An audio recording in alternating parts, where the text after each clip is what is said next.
샬롬, 횃불 트리니티 신학대학원대학교에서 실천신학을 가르치고 있는 안도건 교수입니다. 12월에도 주만나와 큐티를 보다를 통해 말씀과 동행하시기를 바랍니다. 큐티하는 당신이 하나님의 뷰티입니다.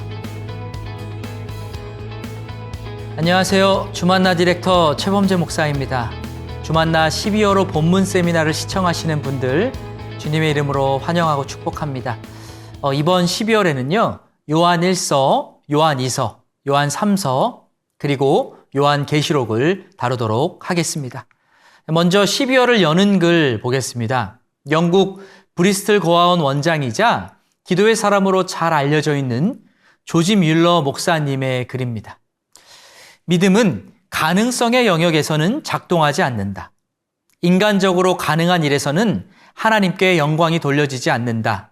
믿음은 사람의 능력이 끝나는 곳에서 시작된다. 네, 그렇습니다.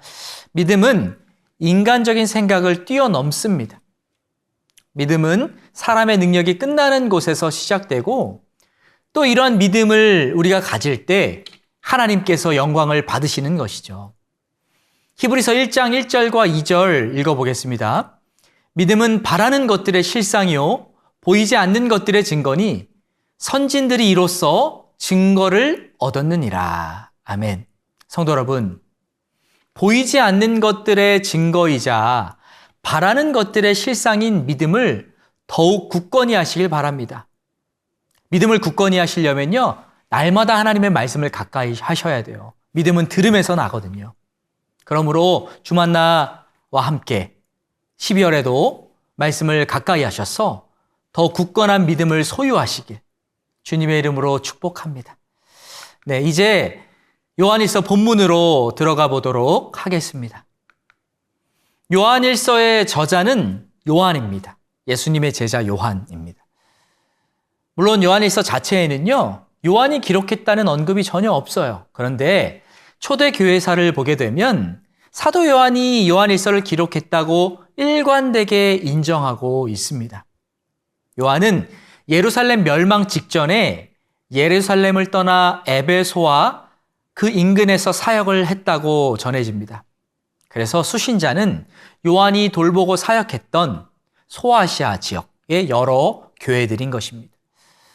요한일서는 언제 그리고 어디서 기록이 되었을까요?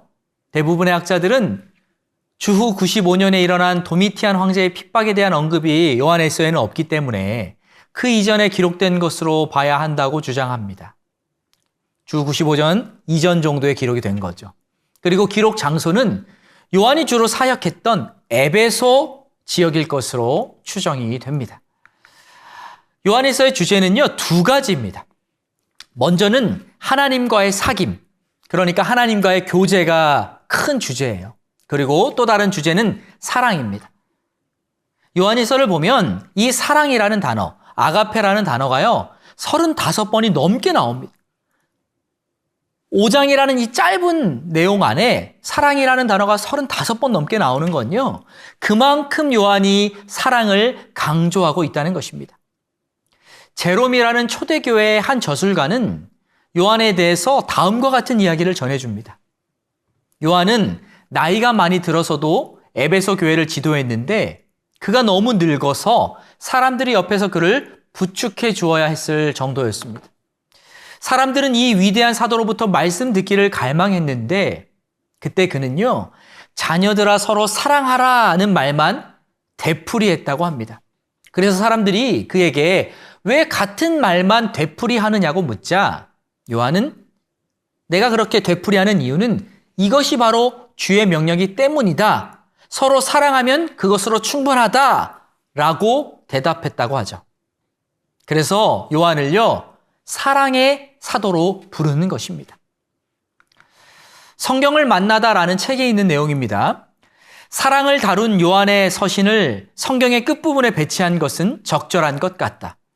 성경은 창세기 첫 페이지에서부터 인류에 대한 하나님의 사랑과 우리가 하나님을 사랑하고 또 서로 사랑하기를 바라시는 마음에 관한 긴 이야기를 들려주신다. 네, 그러니까 성경 전체, 창세기부터 요한계시록까지 이르는 중요한 핵심 중 하나가 사랑인데 이것을 요한일서가 아주 잘 드러내고 있다는 것입니다. 요한일서에 나타난, 요한일서에서 묘사하고 있는 예수 그리스도에 대해서 살펴보겠습니다. 요한일서는 예수님을요, 성도들을 모든 죄로부터 정결케 하시는 분으로 묘사합니다. 그리고 하나님 앞에서 우리를 대신하는 의로운 대변자로도 묘사합니다.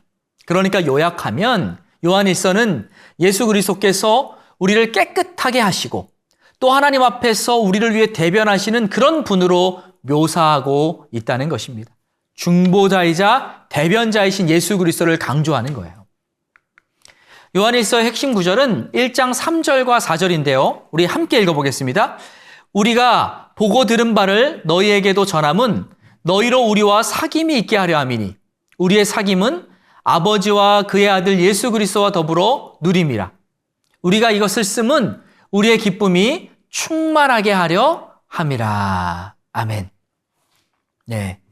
요한은 자신이 예수 그리스도와 누리고 있는 친밀한 사귐의 은혜를 우리 역시 누리길 원하는 마음으로 이 편지를 썼다는 겁니다. 성도 여러분, 그러니까 우리가 요한일서를 읽으면서 어디에 초점을 맞춰야 되냐면 예수 그리스도와 더 깊은 관계를 맺는 것에 초점을 맞춰야 돼요. 그래서 그로 말미암은 기쁨을 충만하게 경험해야 됩니다. 이런 기쁨을 경험하실 수 있기를 주님의 이름으로 축복합니다. 요한일서의 특징에 대해서 살펴보겠습니다. 사도 요한은 요한일서에서요, 빛과 어두움, 진리와 거짓, 하나님과 사단, 생명과 사망, 사랑과 미움을 극명하게 대조합니다. 이게 대조적인 단어들을 계속 사용해서 대조법을 사용해요. 그리고 이런 대조를 통해서 참된 기독교 신앙과 거짓 선생들의 가르침 사이의 차이점을요, 명확하게 드러냅니다. 이게 요한일서의 중요한 특징이에요. 그리고 또 다른 특징은 요한일서는 신약 성경들 중에서 가장 단순한 어휘들을 사용한다는 겁니다. 사도 요한이 요한일서, 요한이서, 그리고 요한 3서에서 사용한 어휘들은 중복되는 것들을 빼면요, 겨우 300단어 정도라고 합니다. 요한은 이렇게 적은 수의 어휘를 사용하면서도 복음을 아주 잘 요약해서 핵심 사항을 전해주고 있습니다. 어린아이부터 장년에 이르기까지 전 연령대가 쉽게 복음을 이해할 수 있도록 사랑하는 마음으로 기록한 게 바로 요한 1, 2, 3서라는 거예요. 요한 1서의 기록 목적을 살펴보겠습니다. 요한 1서는 초대교회 안에 존재했던 거짓 선생들의 가르침을 드러내기 위해서 기록되었어요. 특히 당시에는요, 여러 거짓 가르침 중에서도 영지주의가 활개를 쳤는데요. 고령의 요한은 영지주의의 두 가지 위험성, 즉 부도덕한 삶과 그리스도가 사람이 된 사실을 의심하는 것에 대해서 꾸짖었습니다. 지금도 영지주의라는 이름으로 활동하지는 않지만 영지주의자들처럼 부도덕한 삶을 조장하고 예수 그리스도의 신성과 인성을 의심하게 만드는 사람들이 있죠. 우리는 그런 사람들을 멀리해야 합니다. 그럼 영지주의자들이 무슨 주장을 했을까요? 몇 가지 살펴보겠습니다. 첫째로 영지주의자들은요, 그들이 숨겨진 지식, 그노시스라고 하는 숨겨진 지식을 이해하게 되면 자신들은 영적 특권층이 되기 때문에 옳고 그른 것 사이에 일반적인 구분을 뛰어넘는다고 믿었습니다. 그러니까 특별한 지식이 있다는 거예요. 자신들이 그걸 소유했다는 거예요. 둘째로 영지주의는요, 물질은 원래 악하기 때문에 거룩한 것을 인간의 육체에 가질 수 없다고 가르쳤습니다. 육체는 선한 것을 절대로 가질 수 없다고 말하는 거예요. 이원론적으로. 그래서 영지주의자들은 선하신, 거룩하신 하나님이 육체를 가진 사람이 되었다는 기독교의 주장을 믿지 않았습니다. 그들은 사람의 육체가 근원적으로 악하다고 믿었기 때문에 흠 없으신 하나님이 육체로 오셨다는 것을요, 부정했습니다. 따라서 인간 예수님과 세례 받으실 때 예수님에게 임하셨다가 십자가에 달리시기 직전에 떠나신 영적인 예수님 사이에 구분이 있다고 주장을 했어요. 인간 예수님, 영적 예수님이 따로 있다는 거죠. 진짜 예수님이 십자가에 달려 돌아가지 않았다는 거예요. 이런 터무니없는 주장을 했습니다. 별미 성경 여행이라는 책에 나와 있는 내용입니다. 영지주의자에게는 모든 물질이 악한 것이었다. 그들에게는 단지 영만이 정결한 것이어서 더욱 고도의 영적인 차원으로만 올라가려고 했다. 이 가르침은 종종 부작용을 낳았는데 그중 하나가 육체를 극복하려고 노력했던 사람들이 개인적인 윤리에 대해서는 등한시했다는 것이다. 그들은 자신의 순수한 영혼은 지상의 죄악에 의해 더러워질 수 없다고 믿어 자신이 원하는 대로 행했다. 그러니까 우리 영혼은 구원받았기 때문에 우리 육은 이미 더럽고 육이 영혼에게 영향을 미치지 않기 때문에 마음대로 살 수 있다는 거예요. 지금으로 말하면요. 구원파가 주장하는 바가 이와 같습니다. 구원파는요. 우리가 구원을 받았다면 이 땅에서 마음대로 살아도 된다고 말하죠. 얼마나 편한 거예요? 많은 사람들이 그래서 매력을 느끼는 겁니다. 그러나 성도 여러분 아닙니다. 성경은 절대로 그렇게 말씀하고 있지 않아요. 물론 우리는 행위가 아닌 믿음으로 말미암아 구원을 받습니다. 그러나 우리는 이 땅에서도 하나님의 자녀답게 거룩한 삶을 살기 위해 최선을 다해 노력을 해야 합니다. 육체도요, 하나님이 지으신 몸이고 우리 육신 안에 거룩한 성령이 거하시는 거예요. 그러므로 거룩한 삶을 살기 위해 노력하는 것이 하나님의 뜻인 줄 믿으시기 바랍니다. 요한일서가 기록될 당시에 유행했던 또 다른 이단 교리는요, 가연설입니다. 가연설은 예수님이 실제로는 사람이 아니라 단지 사람처럼 보이는 헛개입이라는 거예요. 하나님이 일시적으로 가연한 것이라는 주장입니다. 그러니까 지상의 예수님은 천상의 영적 실제이신 예수님의 환영이라고 주장하는 이론인 겁니다. 더 쉽게 말하면요. 가연설은 영지주의와 마찬가지로 예수님의 성육신을 부인하는 가르침입니다. 여러분, 예수님의 신성과 인성 둘 중 하나만 부인해도요, 이단이 되는 거예요. 예수님의 하나님 되심을 인정하지만 사람 되심을 인정하지 않으면 이단인 것이고, 또 이와 반대로 예수님이 사람이신 것은 인정하지만 예수님의 하나님 되심을 인정하지 않아도 이단이 되는 것입니다. 여러분 명심하십시오. 예수님은 100% 하나님이시자 100% 사람이십니다. 그렇기 때문에 우리 인간의 모든 죄를 담당하시고 십자가에서 죽으시고 사망 권세를 깨뜨리시고 부활하실 수가 있으셨던 것입니다. 이 사실을 굳게 믿고 붙잡으시길 주님의 이름으로 축복합니다. 이제 요한 2서에 들어가겠습니다. 요한 2서의 주제는요, 거짓 선생들을 피하라는 것입니다. 요한은 우리가 다른 그리스도인들과 사귐을 가져야 하지만 거짓 선생들과는 어떠한 사귐도 가지지 말라고 강력하게 주장합니다. 별미 성경 여행에 나와 있는 내용입니다. 로마는 도로를 건설해 1세기의 수송을 그전보다 안전하고 손쉽게 이루어지도록 했다. 그러나 직업적인 숙박기간은 몇 세기가 지난 후에야 보편화되었다. 따라서 기독교 교사들은 제국을 여행할 때 그들의 숙식을 그 지역의 그리스도인들에게 의지해야만 했다. 오래지 않아 영지주의자와 같은 거짓 교사도 순회하기 시작했고 공짜 음식과 숙박에 주로 이끌린 종교적 갈취자들도 이에 편승했다. 요한 2서와 요한 3서의 두 서신은 이런 순회 교사의 환대에 따른 문제를 다루고 있다. 네, 그러니까 요한 2서, 요한 3서가 쓰여질 당시의 교인들은 순회 전도 여행자들을 위험하고 불결하기 짝이 없는 여관에 묵게 하고 싶지 않았어요. 그래서 자신들의 집에 모셔서 대접하곤 했습니다. 그러자 그것을 악용하는 사람들이 생긴 거예요.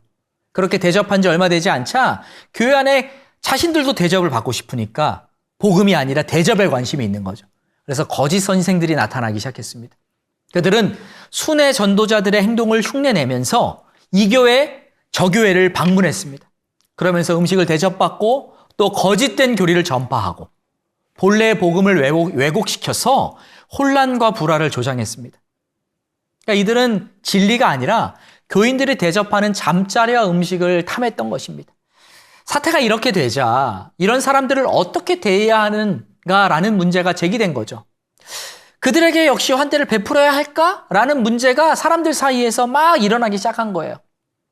신약 서신서 중에서 가장 짧은 편지라고 할 수 있는 요한 2서와 3서가 바로 이 문제를 다루고 있는 겁니다. 이 거짓 순례자들을 어떻게 대할 것인가에 대한 문제인 거죠. 그래서요, 이 두 서신서는 함께 읽는 것이 좋습니다. 왜냐하면 이 두 서신은 앞서 말한 것처럼 당시 초대교회가 안고 있던 문제의 양면을 모두 다루고 있기 때문이죠. 요한 2서는 특별히 당시 교회를 순회하던 전도자들이 어떤 메시지를 전하며 어떤 동기에서 일하는가를 잘 분별하라고 촉구합니다. 또 예수 그리스도에 대한 진리를 가르치지 않는 자들을 절대로 받아들이지 말라고 경고합니다.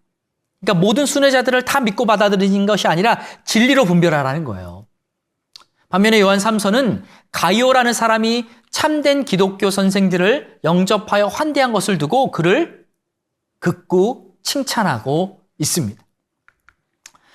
요한이서의 핵심 구절은요, 9절과 10절이에요. 한번 보겠습니다. 지나쳐 그리스도의 교훈 안에 거하지 아니하는 자는 다 하나님을 모시지 못하되 교훈 안에 거하는 그 사람은 아버지와 아들을 모시느니라. 누구든지 이 교훈을 가지지 않고 너희에게 나아가거든 그를 집에 들이지도 말고 인사도 하지 말라. 거짓 선생들 절대 집에 들이지 말라는 거죠. 요한이서의 기록 목적 보겠습니다. 요한이서는 진리를 대적하는 자들과는 결코 사귀지 말라는 말씀을 주시기 위해 기록되었습니다. 성도 여러분, 진리를 대적하는 자들과요, 아예 안 만날 수는 없겠죠. 그러나 깊은 교제를 나누지 마시기 바랍니다. 왜냐하면 어떻게든 영향을 받기 때문이에요. 여러분, 좋은 믿음의 사람들을 만나게 해달라고 만남의 축복을 위해서 기도하시고요. 또 교회 안에서 신앙이 좋으신 분들이 있다면 그들과 더욱 친밀한 교제를 나누기를 소망하시고 노력하시기를 바랍니다. 이제 요한 3서 살펴보도록 하겠습니다. 요한 3서의 주제는 진리를 위해 함께 일하라는 것입니다. 요한은 복음을 전하면서 아시아의 교회들을 굳세게 세울 많은 순회 전도자들을 파송했습니다. 제자들을 많이 파송했어요. 이 순회 전도자들은 성도들의 후원을 받았습니다. 요한은요, 이 참된 기독교 선생들을 영접하여 환대하는 것이 진리를 위해서 함께 일하는 것이라고 가르치고 있습니다. 그래서 요한 3서의 핵심 구절은 8절인데요. 보겠습니다. 그러므로 우리가 이 같은 자들을 영접하는 것이 마땅하니 이는 우리로 진리를 위하여 함께 일하는 자가 되게 하려 함이라. 그러니까 여기서 이 같은 자들이 누굴까요? 주 안에서 함께 형제 자매가 되어 복음을 위해 수고하는 분들을 뜻합니다.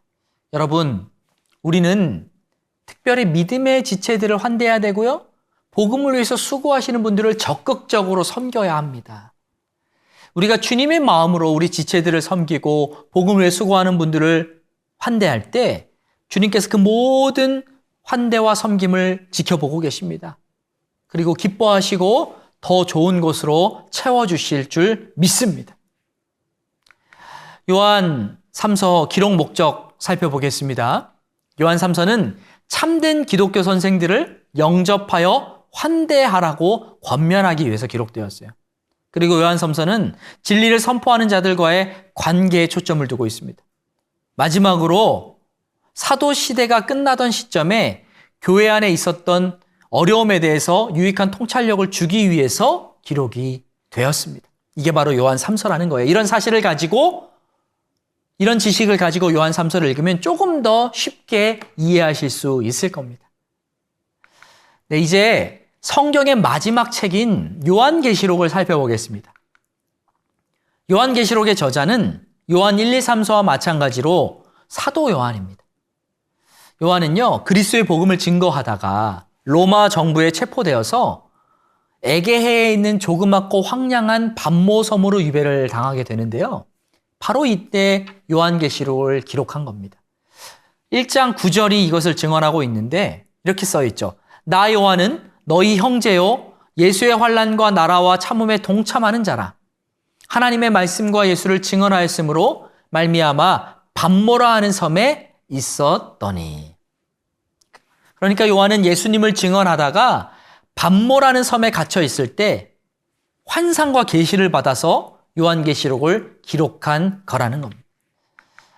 하나님의 러브레터라는 책에 요한이 반모섬에 갇히게 된 이유를 설명하고 있는데 제가 읽어드리겠습니다. 요한의 말년에 로마를 다스렸던 도미티안 황제는 잔인하고 제정신이 아니어서 로마 제국 내 모든 사람들이 자기의 형상 앞에 절하면서 카이사는 큐리오스다. 그러니까 황제는 주님이시다라는 말을 외우라고 명령했다. 요한이 그 명령에 복종하지 않자 로마 재판정은 그를 위험한 무신론자로 낙인 찍어 이글거리는 태양 아래서 말라 죽으라고 반모섬으로 유배시켰다. 네, 여러분 반모섬은 화산섬이었어요. 로마 제국이 정치범들이나 중범자들을 추방시켰던 여러 섬 중에 하나입니다. 주변 둘레가 약 27km 정도 되는 섬이었고요. 로마 시대에는 이곳에 채석장이 있어서 정치범들이 그곳에서 강제 노동에 혹사당했던 것으로 보입니다. 바로 이 장소에서 요한 역시 유배 생활을 힘겹게 하면서 환상을 받아 요한계시록을 기록한 것입니다. 요한계시록의 수신자는 로마 제국의 아시아 지역에 있던 7교회입니다. 그러니까 요한계시록은 로마 제국으로부터 극심한 박해에 직면해 있는 사람들을 위해서, 그들을 위로하고 격려하기 위해서 기록이 된 거죠. 네, 요한계시록의 7교회를 이렇게 지도로 보면 이렇습니다. 이렇게 말 밝은 모양으로 에베소 교회, 서머나 교회, 버가모 교회, 두아디라 교회, 또 사대 교회, 빌라델비아 교회, 라오디아 교회. 이 순서대로요, 요한이 하나님의 예언의 말씀을 전했습니다. 요한계시록의 주제는 말세에 되어질 일입니다. 요한계시록은 말세의 사건들에 대해 올바른 시각을 갖도록 기록되었어요. 그래서요, 성경 중에서 66권 중에서 가장 해석하기가 어려운 책입니다. 그러니까 요한계시록 내가 잘 해석해. 여기 이런 곳은 더 위험한 거예요. 네. 요한계시록은 예수님의 공중재림 이후에 벌어질 7년 대환란, 또 새로운 우주의 창조까지를 자세히 설명하지만 해석하기 어려운 부분들이 많습니다. 그래서 이 때문에 해석하기 어렵기 때문에 공부할 필요가 없다, 공부해서는 안 된다 하는 주장이 있고요. 또 지나친 확신을 가지고 상징적으로 쓰여진 모든 것을 이해하려고 하는 위험한 주장도 있습니다. 양극단 다 안 돼요. 우리는요, 우리의 이해가 한계가 있다는 것을 명확하게 인정하고 인식하면서 그러면서도요, 가능한 많이 이해하려고 노력해야 하는 것입니다. 학자들이 연구한 바에 따르면 요한계시록에는 구약 성경에 대한 암시가 250에서 550회 등장한다고 합니다. 암시가요, 암시가. 그러니까 해석하기가 어려운 거죠. 그럼 요한계시록은 왜 기록되었을까요? 그 목적에 대해서 살펴보고자 합니다. 우선 요한계시록은 말세의 사건들에 대해 올바른 시각을 갖도록 기록되었고요. 또 핍박받는 성도들에게 위로와 힘을 주기 위해서 기록이 되었습니다. 예수 그리스도께서는 자신과 성도들을 대항하던 모든 세력들에 대해서 최후 승리를 이루실 것을 확신시키기 위해서 이 요한계시록을 기록하게 하신 거예요. 그래서 요한계시록은 핍박받는 성도들이 의인과 악인들에 대한 하나님의 계획을 믿으면서 그리스도 안에서 굳건히 서서 인내하도록 격려해 줍니다. 결국에는 승리가 온다는 것을 명확하게 요한계시록은 보여주기 때문에 핍박받는 성도들에게 위로가 되는 글이 바로 요한계시록이라는 겁니다. 그리고 우리로 하여금 종말론적인 신앙을 갖게 깨어있도록 하는 게 또한 요한계시록인 거죠. 예, 별미 성경에 나오는 글입니다. 여러 가지 의문들이 교회를 당혹하게 만들었다. 예수님은 그가 약속하신 대로 오시는 것일까? 그는 어디로 가셨는가? 무엇을 하기 위해 가셨는가? 그는 왜 즉시 오시지 않는가? 네, 계시록은 이러한 문제를 다룬다. 그렇습니다. 요한계시록은 하나님 우편에 앉아 계신 예수님께서 약속하신 대로 오시긴 오실 것인데 그 전에 반드시 일어날 일들이 있다는 것을 알려줍니다. 그래서 우리로 하여금 깨어있게 하고 소망을 갖게 하고 인내할 수 있도록 돕는 거예요. 성도 여러분, 우리 주 예수 그리스도는 반드시 이 땅에 다시 오십니다. 반드시 오세요. 언제 오실진 모르지만 반드시 오십니다. 그러므로 마라나타 아멘주 예수여 어서 오시옵소서라고 확신 있게 외치는 저와 여러분이 될 수 있기를 바랍니다. 종말론적인 신앙 아주 중요합니다. 네, 성도 여러분, 이로써 12월 본문 세미나를 마쳤습니다. 요한 1, 2, 3서 요한계시록 좀 많은 내용인데요. 12월에 이렇게 말씀을 읽으시면서 사랑이 무엇인지, 그리스도와의 교제가 무엇인지, 또 예수님이 오실 때 어떤 일이 일어날 것인지를, 또 거짓 선지자들을 어떻게 대처해야 될 것인지를 깨달으시고 그 말씀을 통해서 영적인 품격을 높이시기를 주님의 이름으로 축복합니다. 2024년의 마지막 달도 말씀과 함께 하시기 바랍니다. 감사합니다.